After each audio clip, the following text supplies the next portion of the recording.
Thank you so much. Welcome everybody, welcome to our event, Why the Right to Work for People Seeking Asylum Benefits Everyone. Thank you so much for being here. We really appreciate you taking the time out of your day to come and join this really vital conversation. It promises to be a great event. We've got a fantastic panel, but we could not have put this on without our friends and allies at the Conduit Club, so a huge thank you for hosting us. We really appreciate it. I'm Tim Nail-Hilton. I'm the Chief Executive of Refugee Action. I'm also chairing tonight. I've stood in at the last minute because Anoush, who was going to chair the event, is not well this evening, so you got me instead. And just a couple of words about Refugee Action, first of all. So Refugee Action have existed since 1981 to fight for the rights of refugees. We support individuals to defend their own rights through our services, and we campaign alongside lived experience groups and leaders to create a welcoming and anti-racist society. We're also the co-secretariat of the Lift the Ban Coalition, and we were the original founders alongside our partner organisation, Asylum Matters, and a huge thank you to all the work from Asylum Matters as well in this space. The Lift the Ban Coalition has 300 plus members, charities, trade unions, businesses, faith groups, think tanks. A huge thank you to all of you in the room who have been part of this campaign over the years. So we're going to have a panel discussion with experts talking about different aspects of the ban on the right to work. We'll then have a Q&A where you'll be able to ask some questions, so maybe have a think about what you'd like to bring up. And then we'd really encourage you to stick around to mingle a bit afterwards. We will close the Q&A around about 25 past 7, something like that.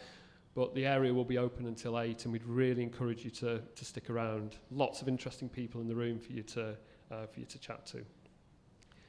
So people caught up in the refugee protection system have been buffeted and damaged by the hostile environment for many, many years. And this has been marked by frequent acts of Parliament reducing people's rights. It's been marked by attempts to reduce people to stereotypes and caricatures and perpetuated dehumanising myths about particular groups. It's also been marked by a form of kind of planned segregation from different aspects of our communal life in this country. This has been the backdrop for many people's lives for many, many years. But as we know, this has escalated in recent times. We've seen increasing protests outside asylum hotels where people live, people's places of residence. We've seen the rise of the far right, and we've seen the mainstreaming of far right talking points into our political discourse.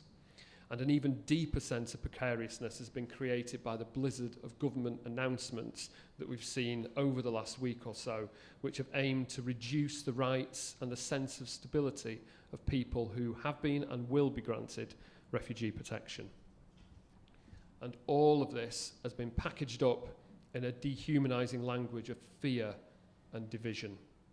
Yet the people affected by these policies are our current and future friends, colleagues, neighbours, family members, community members, etc. One way in which people seeking asylum have already been excluded and segregated, and this has been happening for many, many years, is they're banned from the right to work. And this means that people have to wait for 12 months from the point of applying for asylum, and even then are only able to apply for roles in a specific reduced list. Maintaining this ban represents a significant loss to the UK Treasury. It wastes skills and labour we desperately need, and most of all, it destroys confidence and well-being and forces people into a reliance on the state and to be trapped into years of limbo and poverty. There's no evidence whatsoever that not allowing people to work is a deterrent to make fewer people claim asylum. And although this is how this government and previous governments have justified keeping the ban in place, instead there is overwhelming evidence that the right to work benefits not only the people themselves, but also businesses and the economy. So this event tonight is part of the Lift the Ban campaign, a reminder that that is 300 plus charities, trade unions, faith groups and businesses, calling for the right to apply for any available job not just those on that shortage list, and after 6 months of applying for asylum. And it's really important that we build and expand and develop this broad movement for change. And within this movement, we need to ensure the voice of people who are directly affected by these laws are centred. So with no further ado, I am going to introduce our wonderful panel. And I'm going to start with Kathy Labadu. Kathy is an award-winning human rights activist and ambassador of the Lift the Ban campaign. She's served as a trustee for charity boards, championing inclusive recruitment and capacity building for individuals with lived experience. Over to you, Kathy. Thank you very much, and thank you for having me. What I would like to say, am I okay to go with my 3 minutes, or are we doing a round? No, you're going. That's how excited I am. I heard my name and I get excited. Ask you a question. Why is it so important for people seeking asylum that we lift the ban? I didn't even have a question, but I was ready for it. Pardon me for that, but yes, it's really good to be here, and I want to say thank you for having us. And also, I'm really excited that in the room, there are people from RAS Voice, so that is Refugees and Asylum Seekers Voices, and we have been a part of the Leave the Ban campaign for a long time, and we are people with lived experience, not being allowed to work with all the skills and expertise that we have, so this is really important to us, and again, I would like to say thank you. So to the question that I was about to answer without being asked. Lifting the ban matters because it's about dignity, survival, and contribution. Right now, people seeking asylum are forced into poverty and dependence, unable to work despite having skills, hopes, and families to support. This ban doesn't protect anyone. It punishes people for seeking safety. Now, allowing asylum seekers to work means they can rebuild their lives, contribute to communities, and live with dignity while their claims are being processed. Because we know that sometimes it takes time, it takes years, for some it takes maybe 17 to 20 years before they can have that right to work, or that leave to remain so that they are able to work. So you can imagine what one will be going through in all those years. You can imagine what it means for their dignity, what it means for their skills. By the time that they are allowed to work, the gap that is there. So it's important that we remember that it's not just, good for business or economics, but it's also good for dignity, it's also good for families, and also it's about justice. Thank you.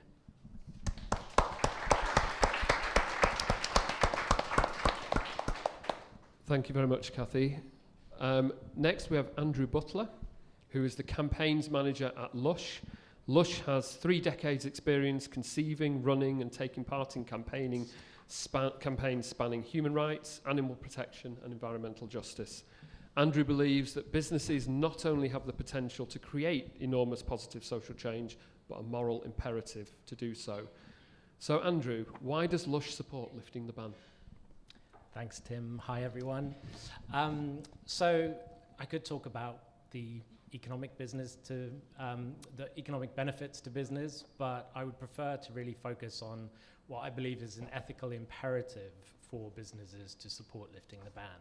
And this is something that's really foundational to Lush as a business. It defines how we work and why we work.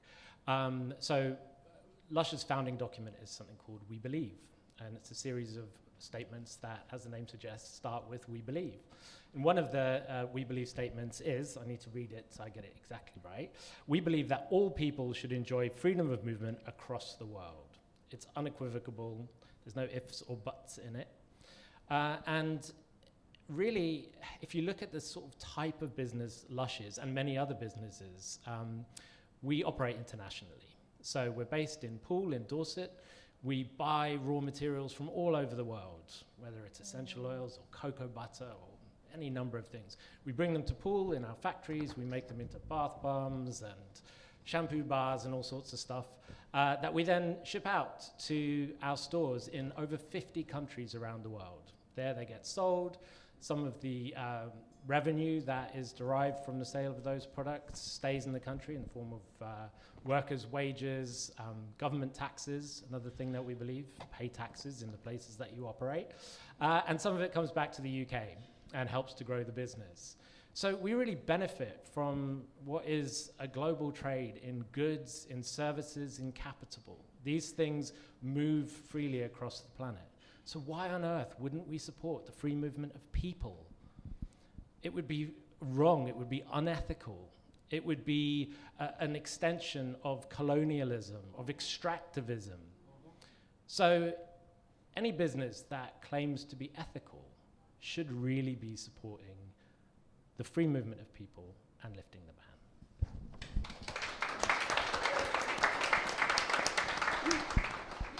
Thank you so much, Andrew. So we're going to go to Baroness Ruth Lister next, who is a Labour peer and Emeritus Professor of Social Policy at Loughborough University. She's a member of the all-party parliamentary groups on refugees and on migration, and among her other roles, she's an honorary president of the Child Poverty Action Group and patron of Nottingham and Nottinghamshire Refugee Forum.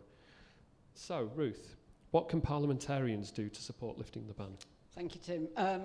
I have to answer this, I think, in the current context of the proposals that Tim has already mentioned that were published last week. And in some ways it makes it more difficult in terms of our role in Parliament, because for some of us at least, our energies will be directed towards opposing those proposals. But they do also, I think, provide an opportunity, because a central theme of the document they published was that there are too many refugees not working, and that paid work could provide the avenue for settlement in less than the 20 years that they are proposing or threatening. Yet, despite that, they still refuse to contemplate the right to work for asylum seekers after 6 months, which is what most groups, I think, and I think this campaign is calling for, on the grounds of the so-called pull factor, i.e. that it would bring people here, it would act as an incentive to people to come here, but without any evidence, as Tim has already said.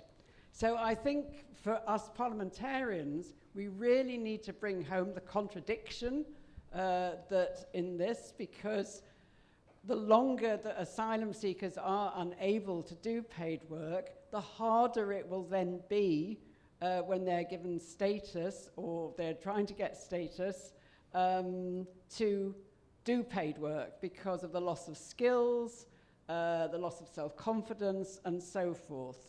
And just finally, it's worth pointing out that, as I understand it, Denmark, which these awful proposals are based upon, allows asylum seekers to work after 6 months. So why don't we?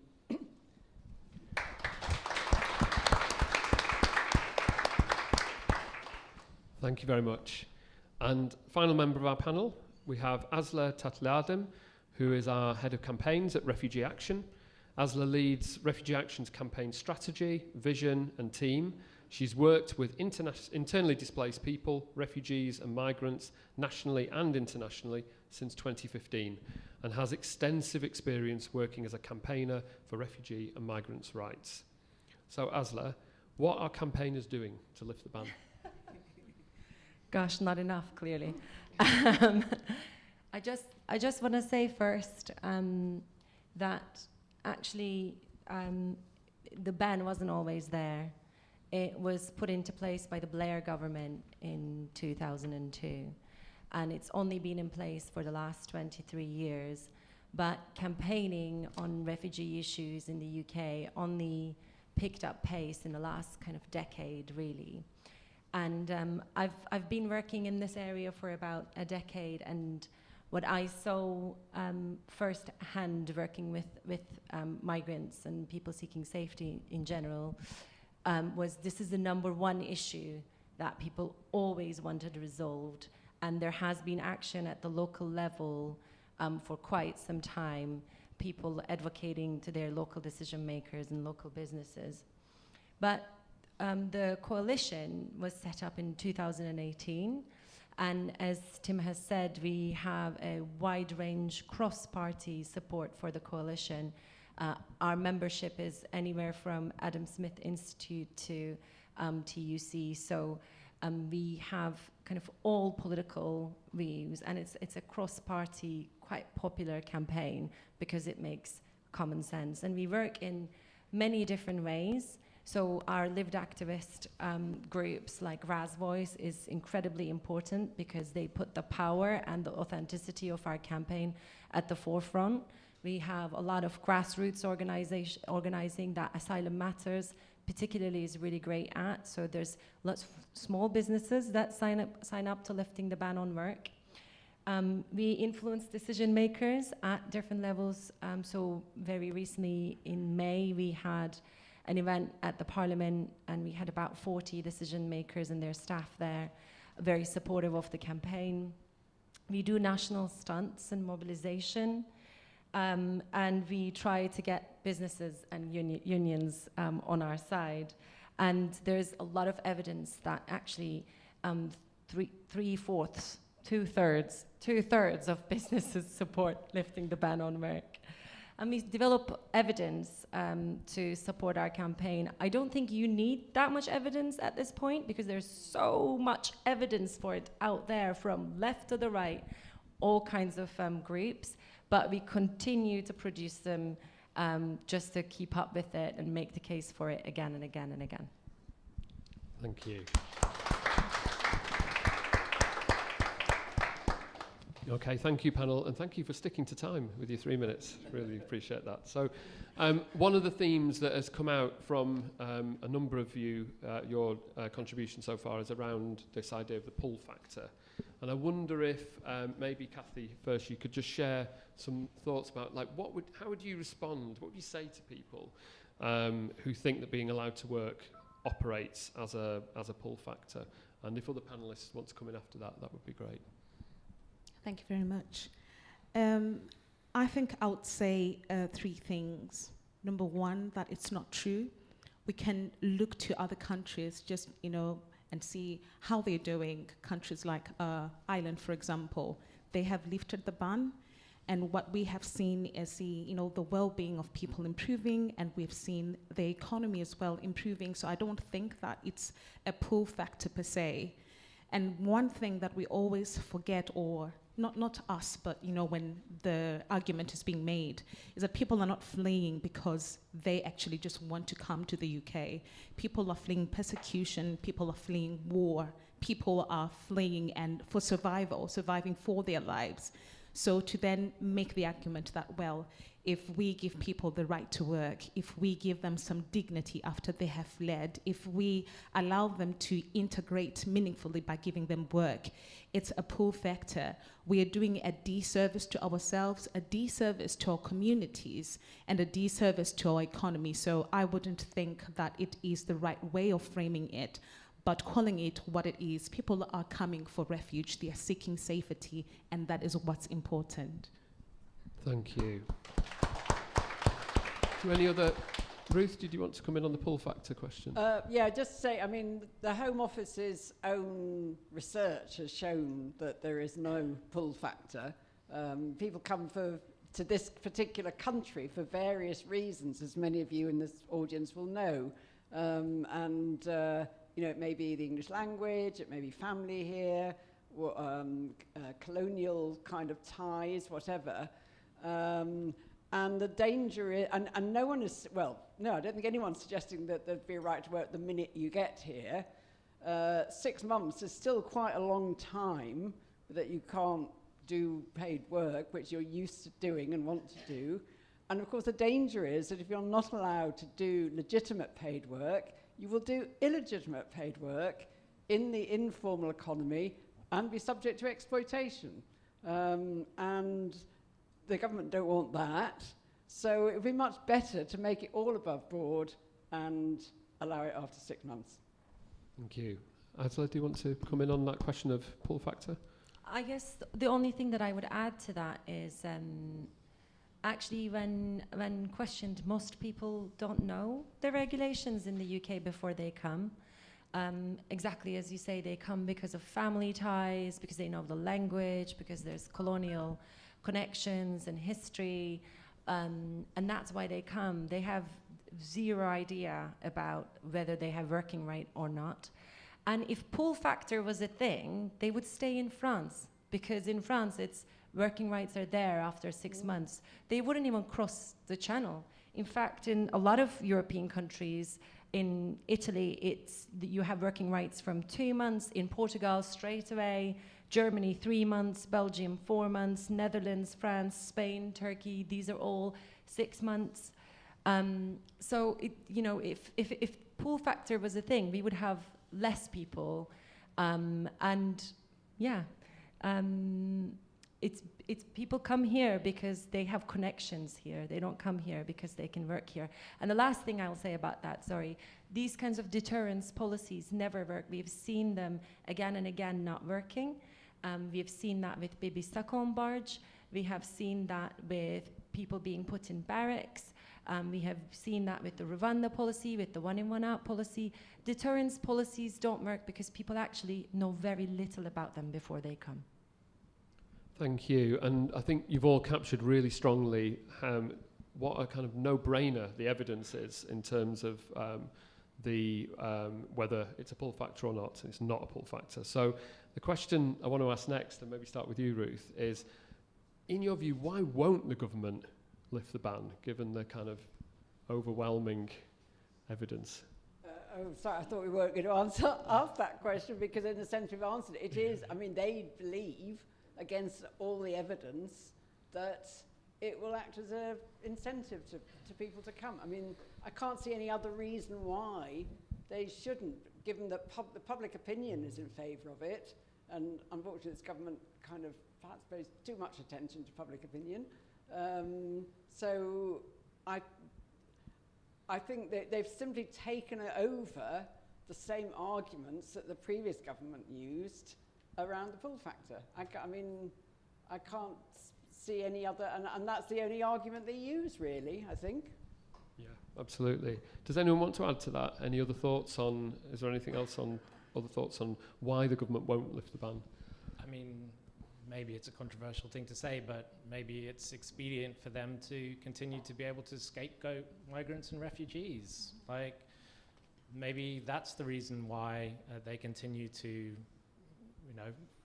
fall for the lowest common denominator, chase after reform votes, not do something that makes so much sense that would alleviate people's concerns about the cost of housing people in hotels. Why else would they not do it if it wasn't politically expedient for them for one reason or another? But yeah, speculation. I think there was something in what you said earlier about how I think you described it as a blizzard of hostile policies that has been announced in the last 10 days. Has it been 10 days? It felt like it.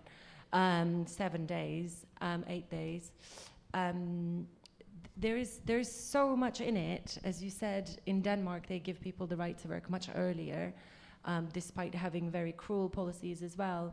But they're now trying to change legislation and practice to take away the statutory duty to provide support to people as well.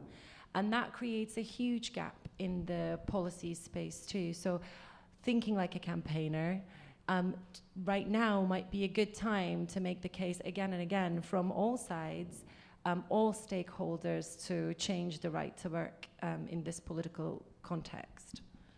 Yeah, and I mean, on that, one of the big imperatives is to close down the hotels. So it's actually, I think, incumbent, it's in the favour of the government to give the right to work, because people wouldn't need to stay in hotels. I mean, I don't need to tell this audience, I'm sure, that hotels are not like some comfortable, 5-star place. Many of them are seedy and horrible and have rats and so forth. But they don't want, they've got to close, close the hotels is what is getting like, stop the boats as a sort of imperative.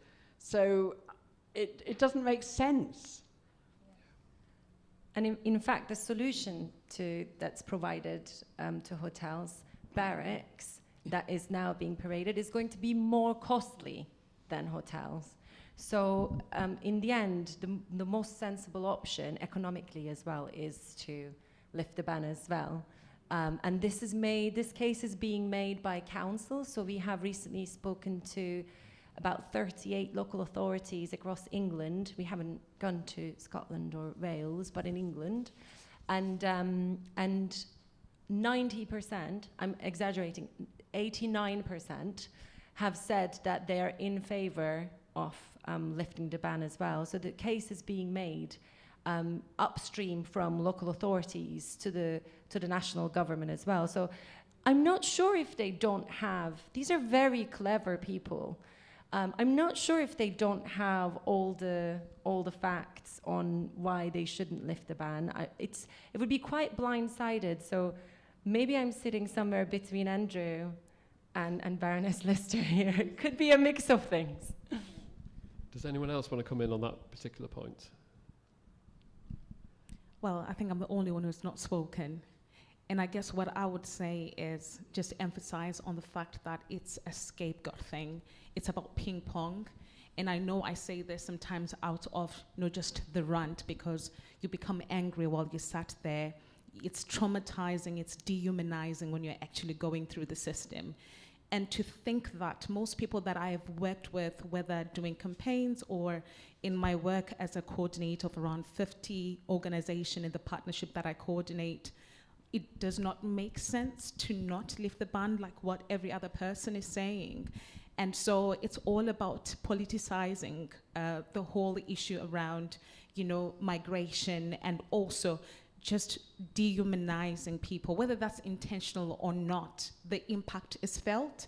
And I guess it's about coming back to that point where we think, not just as business people to say, well, how does this profit us? But to think as ethical people, to think about our values, and just going back to the drawing board where we were once, historically, a country that welcomed people and welcomed refugees. Thank you. Thanks. So I'm going to just turn the questioning now to Andrew. I'm going to ask you, what can we do to encourage more businesses to support lifting the ban? I think, firstly, thinking of businesses as communities of people, because that's what they are. They're just groups of people working towards common ends. And there's no reason whatsoever why those communities of people can't express views on all sorts of things. We're often criticized, why is a soap shop running a campaign on LGBT issues or the environment? What's it got to do with you? Well, because we're a community of people, we care about these things. And also part of our community of people are people with lived experience of being refugees or being trans people. And so we're representing all of those people when we speak out on all sorts of different issues. And some companies might feel a little bit intimidated by doing that. And I would urge them just to be braver. And it's not for economic advantage, but I wanted to give 2 examples from the United States.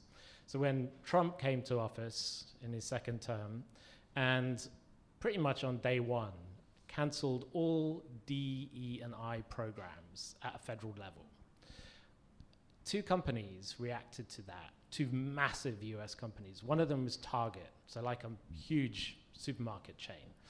They rolled back all of their DE&I policies, they cut funding to all sorts of programs, they got rid of everyone who had diversity, equity, or inclusion as part of their job title.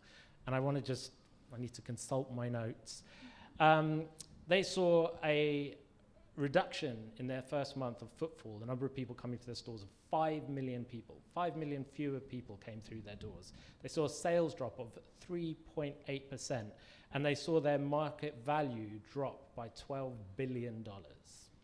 That's what happens when you side with Trump.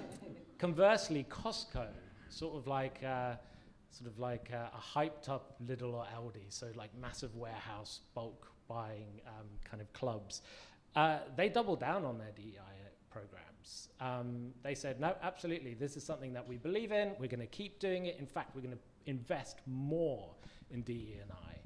And what they saw was their footfall in that month rose 7.7 million. Their sales were up 7.1%. So, you know, this whole idea, I love alliteration. So there's this phrase, you know, go woke, go broke. Sounds good, but it's bullshit, and the numbers prove it. So, you know, stick to your guns. Like, don't sort of sail with whichever way the prevailing political winds are blowing. Rather, have ethics, have morals, take a stand and stick with it, because at the end of the day, it will do well. You know, sometimes when we run campaigns, we'll get, you know, nasty articles in the Daily Mail and GB News and whatever, and that's fine. Like, for any number of people who don't shop at Lush because we have a stand, there'll be at least one person that will, because we do. So, you know, you're not going to lose out as a business. In fact, it will just build your reputation. Thank you. Thank you. Does anyone else on the panel want to come? That felt like a particular question for you, Andrew, in your role at Lush, but I don't know if another panel member wants to come in on the how do we encourage more businesses to support lifting the ban? No one's leaping in. That's okay. I'm going to move us on then to, Asla, you've talked quite a bit about the evidence base and touched on the economic evidence. Do you want to just take us through some of the kind of core points in terms of the evidence for lifting the ban? I mean, yeah, I can, but I just want to go back to Kathy and say the most important thing is human dignity in this, and the economical evidence is there to convince the decision makers, but ultimately why we do this work and what we believe in is justice for people and dignity for people. We talked about pull factor a little bit. That's brought up a lot, and there's quite a bit of kind of, as Ruth has said, that there's evidence from Home Office itself that pull factor isn't a part of decision making for people. And then there's the economic case that we make regularly at Refugee Action. I'm not going to use our own numbers because they're not as impressive as the National Institute for Economic and Social Research. They did this study in 2024 that was kind of a state-of-the-art macroeconomic model. They looked at kind of all the different knock-on effects on health and pensions and things that I don't fully understand. And they looked at what the ban costs on the economy and for the UK in great detail because they're economists. And they looked at what the cost is to the UK to ban, and in 1 year the cost is 6.7 billion to the government. So that's our taxpayer money used to fund injustice, essentially. The tax revenue we could have, actually, if the ban wasn't there, in addition to the gain we would make from not spending that money, we would then have a revenue on top of it of 1.3 billion if we allowed people to work. We would also increase our GDP by 1.6 billion a year as well. These are yearly figures. So not only would we save 6.7, but we would add a lot more on top of it.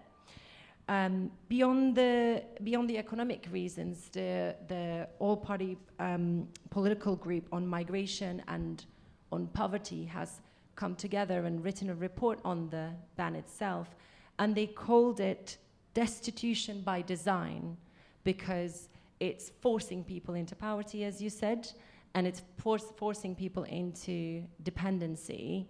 And it's calling them criminals right now. There's a lot of conversation calling people seeking safety and migrants at large criminals, but then forcing them into exploitative situations and exploitative business models and into the grey economy where they get exploited and pushed into jobs that they shouldn't go into, that where they will be heavily exploited.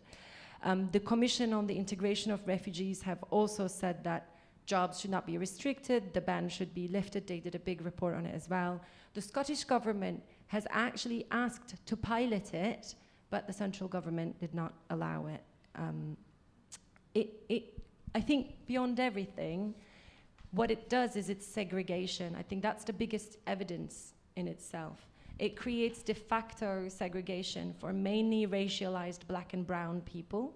It excludes people from jobs, the whole system actually is designed to segregate people into hotels and barracks and other kinds of accommodation. But also the ban on work excludes them from society and community life and from being included in communities, and really lowers people's life chances. And it's a racialized and racist ban. I said 67% of businesses support it, and like I said, many local authorities support it as well, most of them, because it creates reduced impact on public services in general and reduces cost and effort and time for local authorities as well. So it makes sense for just about everyone. Thank you, Ursula.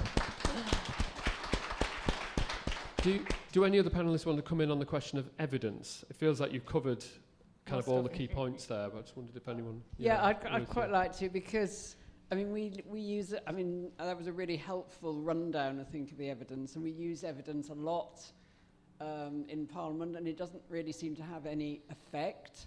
And it's made me wonder whether perhaps we, I mean, as you say, we don't need more evidence, but whether perhaps we need to be putting less emphasis on the sort of rational argument and on the kind of abstract right to work, and perhaps a bit more emphasis on what it actually means. And we've heard from Kathy in terms of the lived experience of what it means not to be allowed to work. And I just read a couple of things just recently which helped bring it home to me. One was some research by an academic, Ilona Pinter, it kind of echoes what you were talking about in terms of poverty. And it's the impact on children and young people. I mean, this government is about to publish a child poverty strategy. Many of us have been arguing throughout that must include the children of migrants, asylum seekers, refugees, because it must be all children. And her research found that it had a real impact on the needs of children, for example, for development and integration, and just the costs of education, which are not taken into account in the as essential living needs under asylum support. And then I read this report by Women for Refugee Women, which some of you may have read, and it was quite shocking. And key findings from our research include: women are being forced to enter or stay in unwanted or abusive relationships as a result of the work ban. Women are turning to sex work as a result of being banned from working. And women are being forced into exploitative and dangerous situations, becoming more vulnerable to sexual violence as a result of being banned from working. The government are also about to publish a strategy on violence against women and girls, and this needs to be fed into that. Because I really think it's appalling that women are being pushed into these kind of situations. And there are, I won't quote them now, but some of the women speak at length about what it's meant to them, both when they couldn't work and then the dignity and freedom it gave them when they could work. So perhaps we need to be a bit more kind of that in the evidence we present. Thank you. Some really important points there. I think it's time to go out to the wider audience, but I just wanted to check whether Kathy or Andrew wanted to come in on the evidence question. You don't need to. No, that's okay. So, you've heard our panellists talking with great passion and expertise on the core issues around why the ban should be lifted. It's time now to hear your questions. So I think our colleagues at the Conduit Club will be walking around and trying to identify, see a few hands going up. If we could try and keep questions brief, and if we can try and keep it to one question as opposed to kind of questions with subparts and subcategories, that would be great. And we'll take 2 or 3 at one go, and then we'll go to members of the panel. Hi, my name's Belinda, work with Kurdish people. Have you ever tried running a hackathon and getting lots of publicity around it to come up with solutions that can be generated by the community? Thank you. Hi, thank you. Full agreement on the reasoning that you've presented to us, I think. And hearing the political motivators against the cause and pro-hostile environment, that politicians are looking to other countries, what they're doing, or to what reform is doing or wants to do, anything else that's their own idea what Britain should be and should stand for. I think it's a leadership problem. And my question is, did you had conversations with any of the emerging new progressive political powers and representatives, and are they any different in your opinion? Can I just check which parties are you referring to? The likes of you party, no name for now, and Yeah. the Greens. Yeah. Okay. Thank you. Yeah. Should we take one more? Let's take one more now. Hello, everyone. My name is Emmanuel from RAS Voice.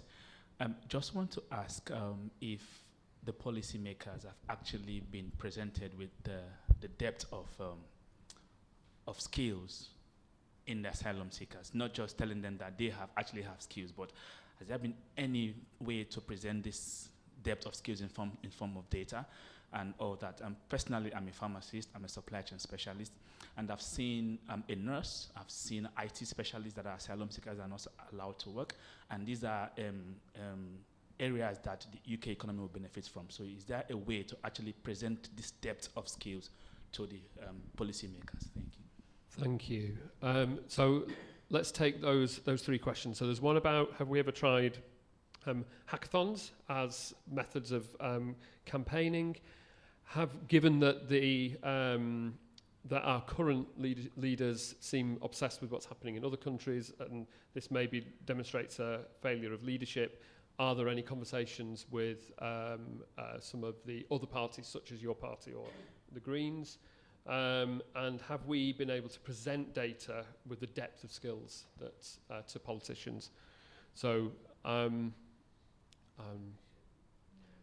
do you want to jump in first? I can take some of those. We didn't. If you explain what it is to me, I would love to try it after. Let's have a chat. No, we didn't try it. But I'd like to learn more. It sounds great. About the political parties, Lib Dems, Greens, your party, they're all very supportive of lifting the ban, and in fact they have it in their manifesto. So, and we do engage with them, and they do say it at every opportunity. In fact, they tabled an amendment, didn't they, in the bill that's currently going through? Yeah, the Lib Dems did, and for right to work. And then the last question was oh, yeah, we do actually do a skills audit, and we do use it as evidence sometimes in the way we present it. We have done it in the past. We'd be happy to do it again. But I'm wondering whether there's something in what Kathy and Ruth said about making values-based arguments, both as businesses and unions and organizations and decision makers, and less as facts. There is something to that, I think. Thank you, Aslan. Ruth and Kathy, do you want to come in on that last point? No. Nothing much, yeah. Yeah, I was just going to maybe add to say we have done a lot of campaigns around demonstrating the several skills that people have, and mostly as well during the COVID time, when there were a lot of, skills gaps that were there, and there was a need for highly qualified, highly skilled people to come through and help. But unfortunately, we were there, and many people, including people like yourself and doctors and nurses, who could have, helped and made a difference. But again, it didn't land as effectively as we would have hoped. And we pray that we don't have another COVID situation to do that.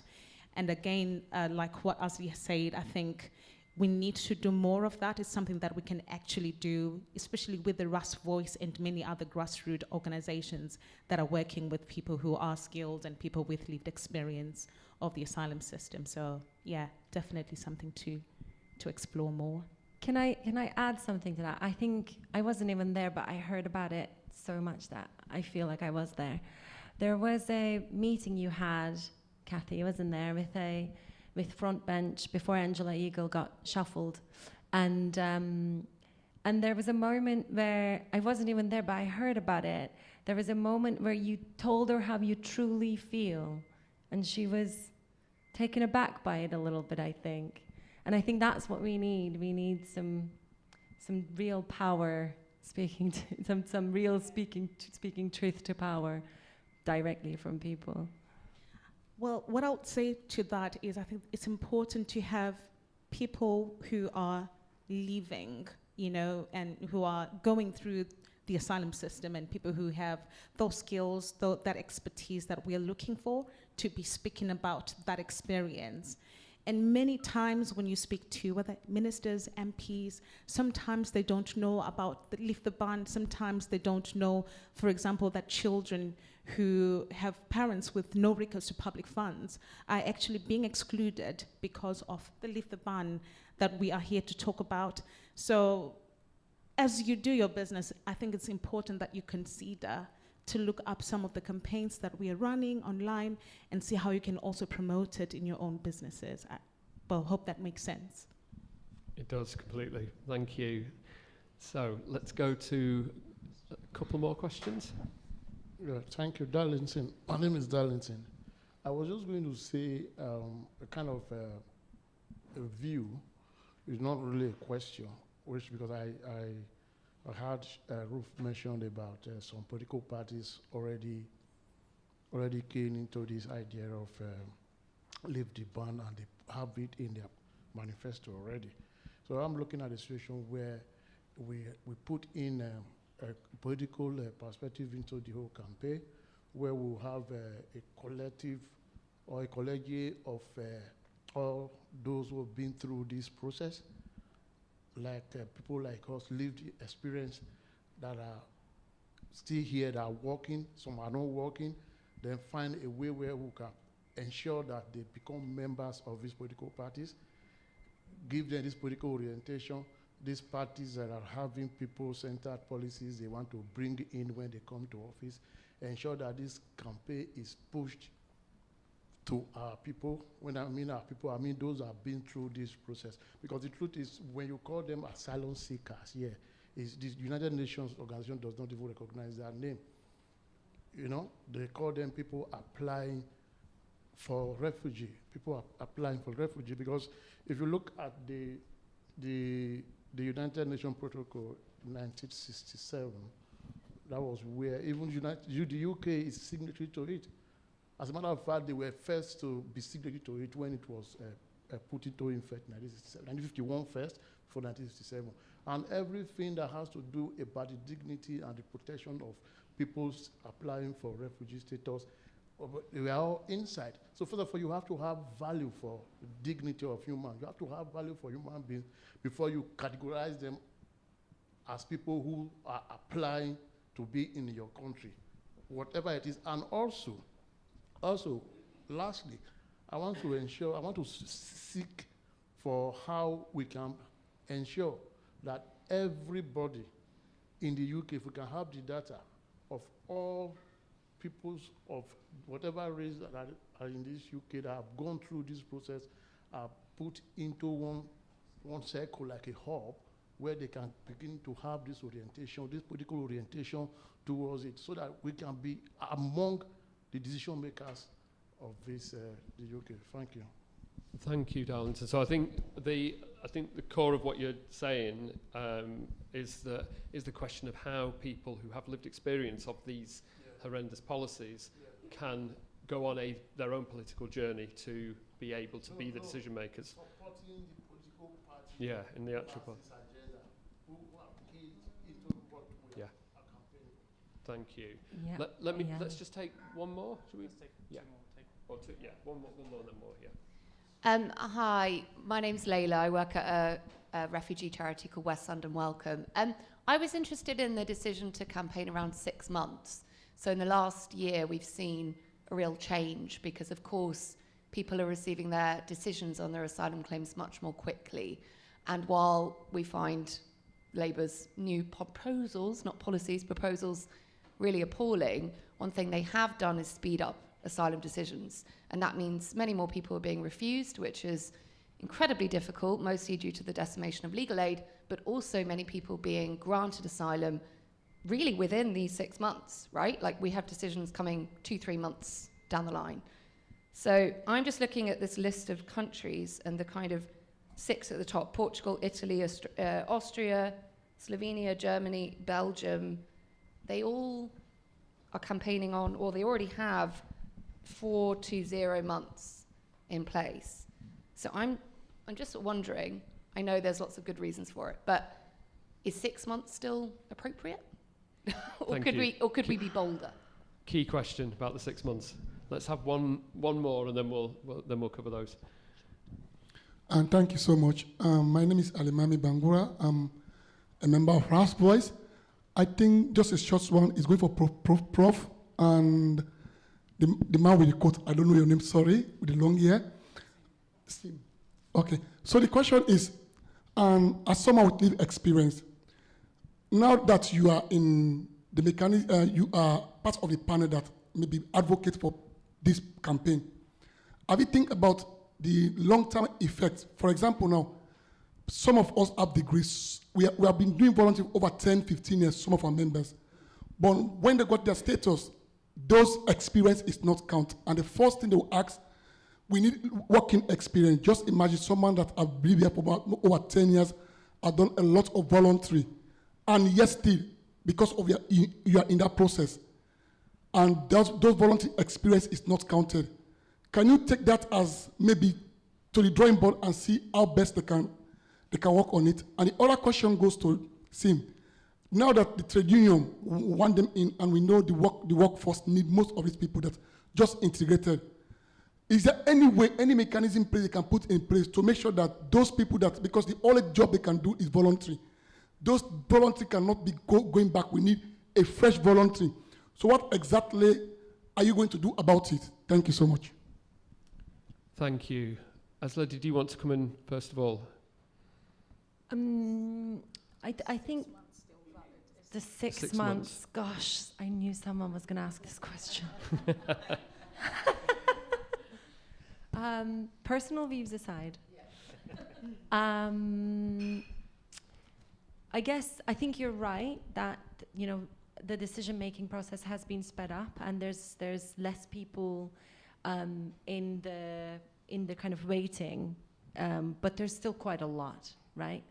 In 2002, when the Labour government put the ban on work, they said, we're going to process people in 6 months, and they didn't. And this government can also run into the same issue, and we don't know what's going to happen, what kind of climate disasters are going to happen, or what movements are going to look like, and what displacement is going to look like. But it's unlikely that they will always be able to process people within 6 months. And I think there is still a backlog that they do need to process. The coalition as a whole has landed at 6 months because that's what it was before Labour put the ban in. And like I said, it's a cross-political spectrum coalition with actors from all kinds of political orientation. So that's why we are at 6 months, but it's open to discussion in the future for it to be changed. Just to note, Lib Dems in their manifesto have it as 3 months, for example. Yeah. Thank you, Asla. So yeah, the Lift the Ban campaign is calling for 6 months, but I don't know if any other panelists want to say anything about that or any of the other questions that were asked. Ruth lost her microphone. Thank you. Yeah, I think it's hard enough to get them to even countenance 6 months, so to get them to do so for sooner, I think would be extremely difficult. So I mean, it would be great. I mean, it's true, and actually it did remind me that one of the arguments that people like Angela Eagle, when she was minister, used was, well, you know, it doesn't matter because we're going to do it in 6 months. And of course, that hasn't happened yet. But I think it's kind of more realistic. I mean, I actually personally thought it was unhelpful of the Lib Dems to go for 3 months because it kind of fractured the support, certainly when it was discussed in the Lords. But there's also another bit to it, which we kind of forget, and Tim mentioned, was that, I mean, at present, after 12 months, asylum seekers are allowed to work, but only in very restricted occupations. So I think it has to be 6 months, and you could work in whatever occupation you like, because under the new proposals, once you are entitled to work after 12 months, but in these restricted occupations, which are slightly less restricted now, they've included care workers, but before then it was things like ballerinas, which, you know, I kind of don't imagine there are a huge number kind of waiting to work. That if, I mean, it's kind of that if you don't then work, they'll start taking away your asylum support. So it's kind of becoming, it could become a double-edged sword. And if they did that after 3 months, then that could get quite tricky. So I think, I think it makes sense to carry on going for 6 months. If you get 6 months, then perhaps you can start thinking about, say, well, all right, we've got the principle, now we can look at the time, but let's get the principle first. Thank you. Andrew, do you want to? I just wanted to come in on another point around skills gaps, around people's qualifications, experience not being taken into account. And I think this is perhaps an opportunity. We're often looking to parliamentarians and putting all of our sort of pressure and expectation on parliamentarians. And I think we can also be lobbying businesses, like saying to businesses, you need to take people's skills and experience and qualifications in the countries where they obtained those qualifications and that experience into account when you're employing people. Looking at the medical field, for example, and saying rather than people having to retrain, we could be lobbying the medical field to then put pressure on the government to change that legislation. So trying to see businesses and corporations as potential conduits for our campaigning to try and improve situations and to be better. Thank you. Kathy, do you want to come in on any of those last questions? We're into our final seconds now of the panel discussion.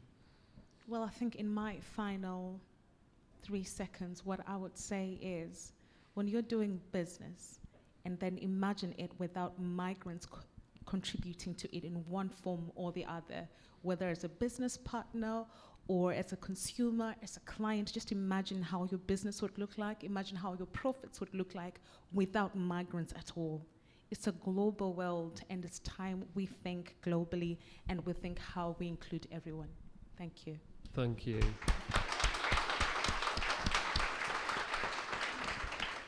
So the closing questions, thank you for all of those questions so far, and I know other people had their hands up, but we have come to the end of the open Q&A. So I'm just going to run down the line of the panel and ask them just for very, very brief reflections on what is the one thing you would like the audience to take away this evening after this event. Just half a minute. Andrew, do you want to jump in? I could jump in. I think sort of like just recognizing the power of collectivism.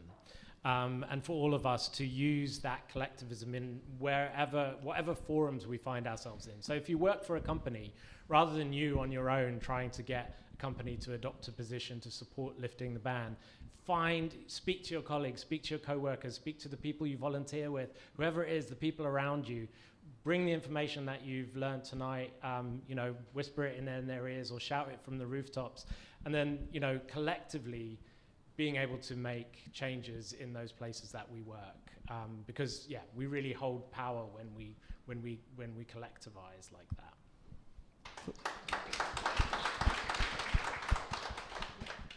Thank you. Who wants to leap in next? Ruth, do you want to go?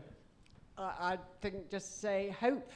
I mean, it is amazing the coalition behind this, and to have so many businesses supporting it is amazing. And in a sense, I think you said it all, Andrew, in terms of, you know, the collective support. But that must give us hope that eventually the right will out. And so, yeah, that's what I hope you take away from this meeting, that it will just strengthen your hope, your sense of capacity, of agency, that you can help make this happen. Thank you. Ashley? I've been thinking a lot about Attlee's government post-war and what migration meant then, and how a lot of things that we really rely on today were built by migrants who came after the war during his government and built the NHS and was part of building a lot of the public services and benefits that have been then built for all of us. And it gives me a lot of hope, thinking that these things can happen again. And in our campaigns, we see thousands write to us and tell us their messages of hope. So there's a lot of us rely on it. It feels lonely when you're on your computer and on your phone, but we're not alone. Thank you. And Kathy, final words? I thought I had already spoken, but yeah. Final words now. Well, I think hope has been echoed in a very beautiful way, as well as collectivism. But one thing that I would say, because we are business people in this space, is opportunity.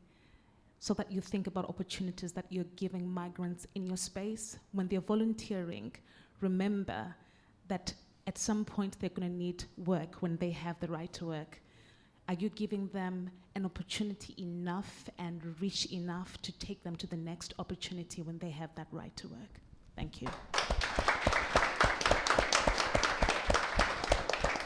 Thank you so much, all of you, for those closing thoughts. We can lift the ban on the right to work. We can do it. I want to say a massive thank you to this incredible panel. Thank you so much for all your wisdom and expertise and insights. And a huge thank you to you all in the audience for your insightful questions, but also for just being here, because you'll all take away what you heard tonight and you'll talk to other people about it, and that in turn will spread. And we need to build and broaden this movement for change. Thank you to the Conduit Club. Thank you so much for all your support throughout the event. So the space here is open until 8 o'clock. And we'd really encourage you to stay and network and chat and make some new contacts and friends. There are various QR codes around the room on the one-pager, but also on desks here and there. If you want to find out any more about the campaign, just jump to the QR code. And you'll also find a copy of the latest report around from the Lift the Ban Coalition on most of the chairs and by the door as well. Thank you so much. See you all soon.